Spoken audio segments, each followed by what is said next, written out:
This is TWiT. Brewing is the second oldest profession in the world. We don't have to really go into what the oldest one is, but there's some good guesses out there. My favorite guess was male modeling. So I went into brewing because it's a very old profession, and as much as brewers have tried to change it and evolve it and to inject technology into it, it always goes back to the basics, mixing hot water and grain and separating things you want from things that you don't want in a series of conversions. So that was part of my attraction. But as Lagunitas grew and faced the reality of trying to make the exact same beer in larger quantities and then across multiple different locations, how do we do this and do it right? And then it became very obvious to us technology is your friend. Before, we had a bunch of human beings running around with timers or on their phone remembering to do certain key things at key moments, such as at 2:42 p.m., that's when the hops go in. At 2:55 p.m., that's when a finding agent goes in, things like this. It's very easy, as you know, humans, there's plenty of human error in humans. It's part of the beauty of us not being machines, and they make mistakes, and then you end up with like a sine curve around what you want. So when you move over to machines, they kind of execute flawlessly, but they have within them, various parameters. Human beings are better at winging it. They see a little bump in the road and they go around it and they just keep going. Machines, depending on their instructions, they just stop and they're not creative. It's tightened either end of the sine curve, where the variability used to be like this with humans, and then now it's just like that. So we've been able to set specifications for every single parameter in our beer, and then we have a lot of different parameters, not just the obvious ones like the strength of sugar, alcohol, hops, pH. There's a lot of different stuff, color, the list goes on and on. All of a sudden, we were able to set specifications and consistently meet them. And I think the way that plays out in trade is customers all of a sudden come back to the beer that they remembered liking, and then when they consume it, they have the same experience that they remember having the last time. And that's what we want. Now, the brewer that used to run around and do everything by hand now kind of sits at the top of a pyramid and is kind of on the pinnacle of process control. We've got over 400 valves, 300 sensors, and they all work with a feedback loop, P&ID controllers and things like that.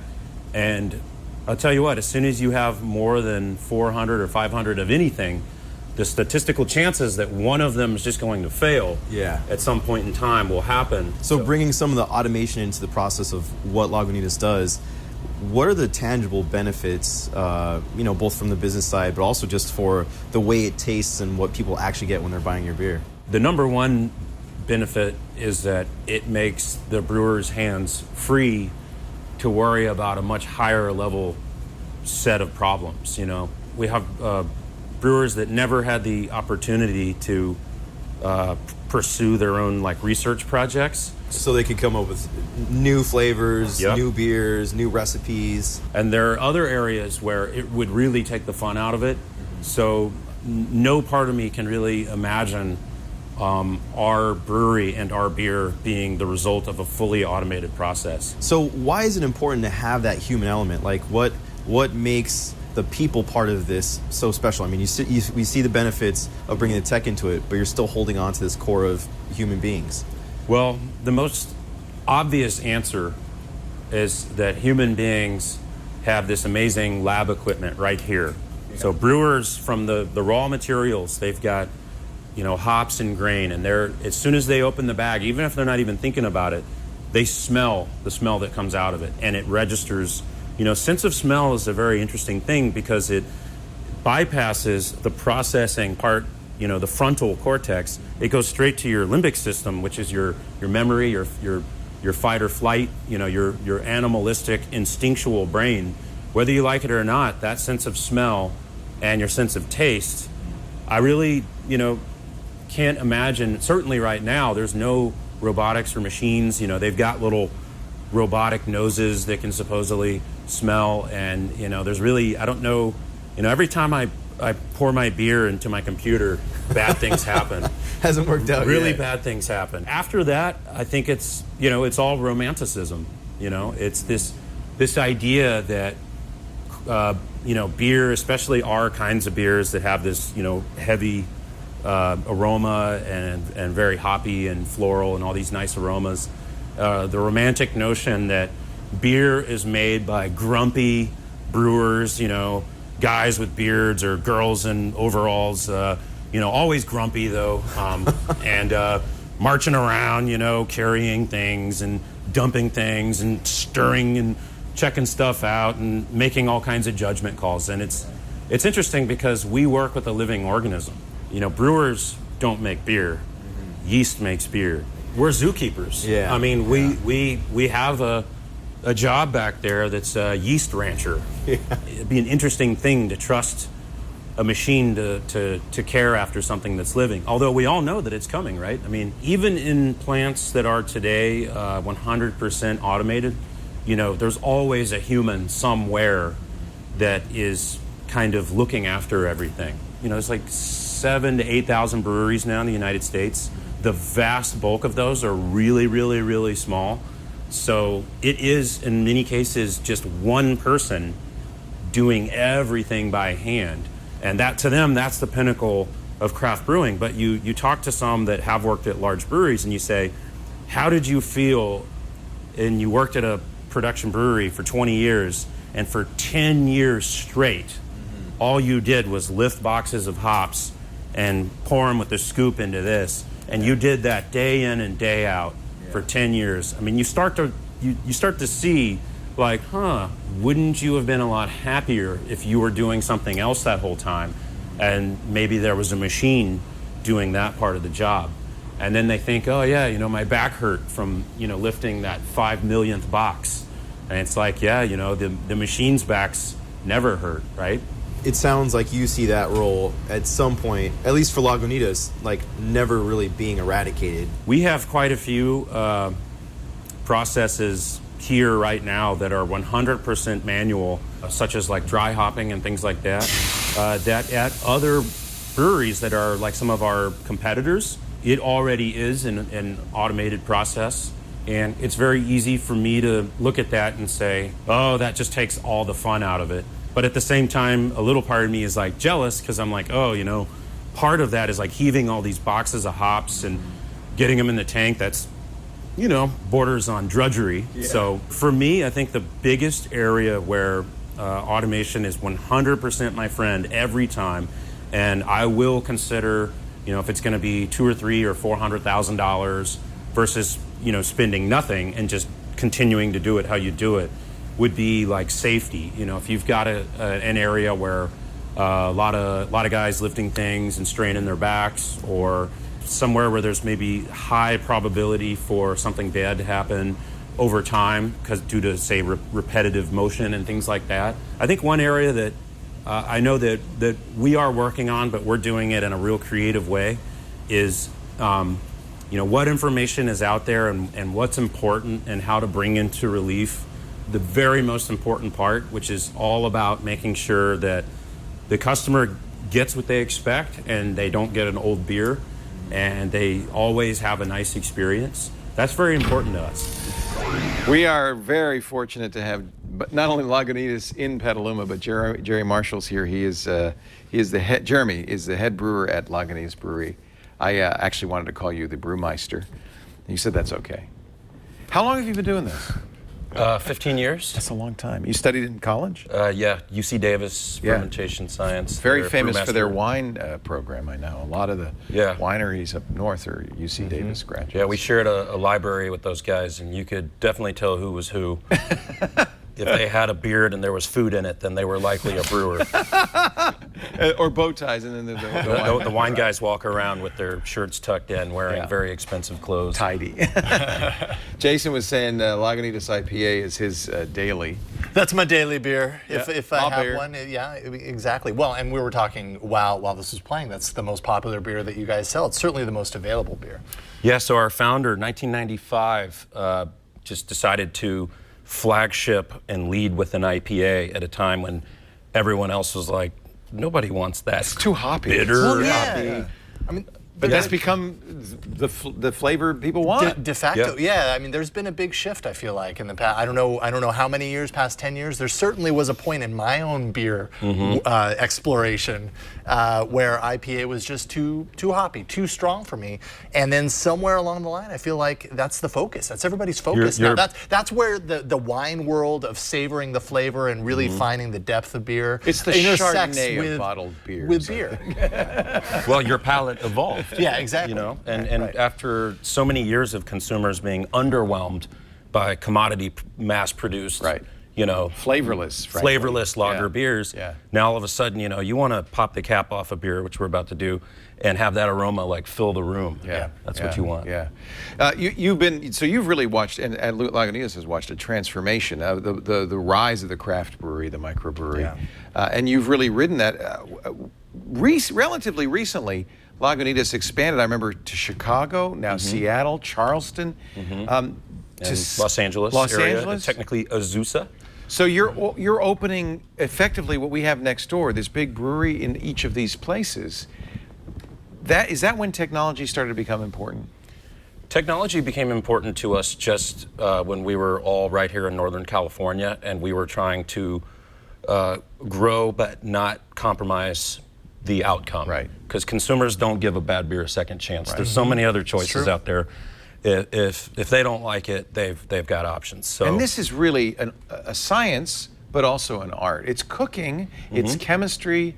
There's a lot of art in making a great beer, and yet these have to bottle after bottle after bottle be consistent, which is challenging. And we need technology to do that. You said you have a little pilot brewery that's bigger than some microbrewers, where you can try stuff. And then once you get it the way you want it, do you then program that into a computer? We actually do. So you do it by hand, find what you want, and then you tell the computer how to do it. Yep, you just give it instructions. You have a certain set of machines like malt, mash tun, lauter tun, wort kettle. These are the different vessels, and you give it a series of steps, and in each step a series of parameters. So you say temperature and time are very important for brewers. The control center you were sitting in front of with all those screens, that's where you would enter that stuff. We call that mega desk. We actually have more video. I love that. Nate, somehow, for some reason, I don't know why, spent a lot of time wandering around. I know. This is a good deal for Nate. Jeez. A lot of fun. So tell me about the programming team. You actually have an in-house programming team. What are they doing? So the in-house software development team, it all kind of started when we hired our first tech guy who wasn't just an IT guy. You know, you know, the IT guys, we consider them separate from the software developers. But it just so happened that this guy had iOS capabilities. And we were on the market looking at CRM, and you can imagine, you know, all the players. You've heard of them all. And what became obvious is these guys were, even though they could be scalable, they were going to charge us for the number of users. So if we had 10 salespeople when we started to do this, and then now we have 250 people, it was really, you know, smart that instead we built our own CRM. Yeah. What is that? Just before you. That was supercritical hop extract. So it's pure alpha resin from hops. Oh wow. Yeah. Wow, that looks amazing. Yeah, don't ever get it on your face. No kidding. So the first app, there was an iOS app that he did for you, or? Yeah, it started with CRM, and then they had some other little projects that they worked on, like, you know, distributor inventory tools and order management portals and little things like that. So it's customer facing, but it's also in-house stuff. Yes, it's in-house, and now there's a whole team of guys over there, just, you know, literally a 5-minute walk from here. Wow. And then finally, after 5 years of them only working in the sales and marketing world, I finally got them into the brewing world, where they began building tools for the lab, which is aptly called Labrador, and then tools for the brewers, which is called Dogghouse. We should mention that Lagunitas is all about the dogs. It's all about the dog, and we love our dogs, and people bring dogs to work. They're not going to be running around in the clean areas and the production areas, but all the offices. And so where do you put, you know, we generate all this data, and where do you put it? And since all of our tanks are named after owners' previous deceased pets or their family pet from their childhood, we said, let's put everything into our own little tool called Dogghouse. Nice. That's awesome.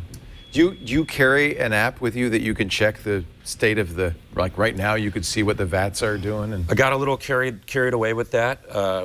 They wrote an app for iPad and iPhone, and it gets to the point where you don't have your life anymore because you're constantly, oh, what's going on with this tank? And and you can get alarms, and you can configure it to be as invasive. Right. Wow. And before you know it, already with all the breweries, people's phones are blowing up at all these different time zones. So when you throw in, technology can really invade your life to the degree that you'll let it. So, right. Oh, absolutely. So I had to kind of back away from all of the alarms and things and try to What's the perfect balance there then? Because you had pre-app, real-time data. Now you have access to as much of it as you want. Right. But if you need to peel back, is there a happy medium that? I think the main thing is to get rid of nuisance alarms. And to make it to where alarms are so infrequently occurring that when you get them, it's important. Yeah, it's an oh crap alarm. Right. Here's we get a little tour of Dogghouse, the software. Jeremy gave us a little inside look. Take a look. Basically, it has the batch organized. You can see the brews, and these are the ones going on here. So this is in real time, and it has all of our data, and we have it broken by, you can switch batches this way, so we can go to other batches, and then we can even go to the different tabs, organize all the stuff that we're care about. So we got our pitching yeast, harvest, so fermentation, we got our dry hop, traceability, history. It's linked to our ERP systems, which is X3, so it has a automatic link so that the inventories and everything is coming out. So like say something were to go wrong, like for instance, just the other night we had a power outage and we were halfway through pumping a batch from our whirlpool into a tank and power was out for many, many, many hours. We actually lost the other half of the batch thanks to Dogghouse, which is what this tool is called. All of our tanks are named after dogs, so the place that we contain all of their information we call Dogghouse. It has that link with our ERP system, and it was able to automatically know, okay, the amount of sweet wort that we lost was, say $723.41. It makes things really, really easy. Wow. Is that Spotify running on that screen on the left? That was Spotify, and I don't know if you noticed, there was everything was on there. Really old country, rap. You play that in the factory? A lot of Zappa. You need a lot of good music to make good beer. Yeah. I love it. I love it. That Inspired is a beer good use making of the right there. extra screen, I think. Put a little Spotify. Music's very important to us. Absolutely. Jeremy Marshall, it's really great to have you. All this is making me a little thirsty. One of the things that's great about Lagunitas, of course, they got IPA, a little something, which is our staff favorite. That was a special at one point, right? And then it kind of converted into... Little something occurred is what was just to be a seasonal, and then it was, everyone had such a good response to it. Yeah. We were like, all right, we'll just do it, year-round. Yeah. A lot of stuff starts that way. Yeah. How many different beers are you making at any given time? Well, if you go into our specialty cellar, there's all kinds of weird stuff and all kinds of different, barrel types and things, aging. But of the main staples, typically about a dozen or so. Right. But you come to our tap room here, we might have 5 or 6 really, really weird beers that are available only for a short period of time. And sometimes we only make 1 keg. Oh, wow. And it, who gets that? $1,000. Well, it's just like that glass. phone you were talking about. If nobody can get it, then everybody really, really That's wants right. it. That's how it works. And that's That's not right. normally our thing. We don't like to create coveted things that Fake people need scarcity. to wait in line Yeah. for. We Yeah. try to put it out there, but part of the allure of coming to visit our home is we want to have something there. neat. And That's neat. the problem is that sometimes we can't make enough of it. Right. Yeah. Well, everybody's very excited about this Dark Swan. In fact, didn't your wife say bring some Dark Swan home? Yeah, completely unrelated to today. Last night as I was getting off work, she's like, if you have some time, stop by Lagunitas. I heard they have this sour ale called Dark Swan. Was this your idea, And, Jeremy? yeah, it's really good. It was a group effort, but it was inspired by a winemaking neighbor that was literally right next door to our maintenance shop, and he's a really unassuming. Quite frankly, I can't believe he's a winemaker because he doesn't look like one or act like one. I can't And he take brought him me off in the and he one. said, let me show you a little bit about wine, and here, let's learn a little bit about grapes. Do you put wine So- in the beer? So or- there is Petite Syrah. So this gets 100% Look at that. It looks of its like a color. wine. And look at, I love how it has that beautiful. purple foam. It kind of matches the 12th of Never. It's beautiful. Look at that. And this gets color from Petite Syrah, which has a lot of pigment. It's a very rich Yeah. grape. So And sours have a unique, but I think for the summertime, a great kind of refreshing, Yeah. almost a fruity flavor. so we sour down into the middle range. So we don't try and go all the way down to the. You're not going to go. We don't want to take the enamel off your teeth. This is, you know what? This is incredible. This is cheers. And this beer is dry hopped, which is a Lagunitas must. It's a sour, and it is actually has no. It's 100% stainless.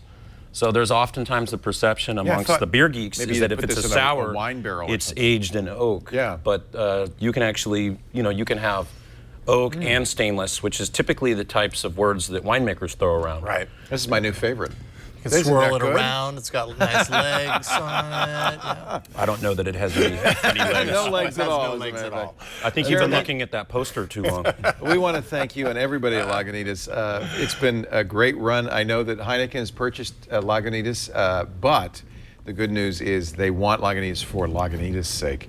And Yeah. you guys are going to continue to be the That's great great. craft brewery that you are and spread the word around the world. And I'm thrilled to hear it. That's Yeah. exactly right. Nice to meet you, Jeremy. Cheers. Cheers. Prost. Wow. Megan Maroney's going to give us. This show's going to get progressively more I know. interesting. How about you take this back to the next set? I'll take this to the next This set. is really. By the end of the show, it should be sloppy. I'm leaving all this beer here for you guys. Really, And we really totally good. drank them way out of order. You're supposed to I know. start light and then go. I couldn't. You we had just to go went straight. You for went the straight Dark for the. Swan. I had to go straight for the Dark Swan. But tell me about the 12th of Never. So we said that we would never can. Yeah, I've never seen a Lagunitas can. But what we really said is that we would be the last large brewery of the big guys. Yeah. We would be the last to can, because with 2 or 3 new breweries coming out every day, you can't say we'll be the last brewery to can, because Obviously, there's always going to be another brewery that doesn't. Right. But why cans? Because it's easier to ship, to deliver. Lighter, golf courses, concerts, yep, airlines. This beer has been not very gonna bring bottles. popular in the airlines. But it's called 12th of Never, as you all know. It's the day that never comes. Like, I'll send you my rent check on the 12th of 12th Never. of Never. Yeah. You know. Yeah. And little tongue in cheek, it was we a put the Johnny bottle Mathis cap song, on there. isn't it? Yeah. Just to remind of our roots about glass. And There's a this bottle beer is cap on it. unavailable in bottles. Oh. So this nice. is, if you want this, it only comes in the can, and so far it's the only It's one easy that to we do drink. It's can. How would you characterize this? It is a hoppy pale ale, light, refreshing, and it's very, very, very tropical. So if you just want to, Wow. you can see how light it is, and it's extremely aromatic. I mean, you can smell that's the hops fantastic. coming out. Oh, I love it. See, I'm loving the hops now. Floral, You've pine, converted me cedar. into a hop drinker. There you go. Oh, I can't have another beer. This is our show juice, Leo. Show juice. It's show juice. It's okay. Mommy's got to have her show juice now.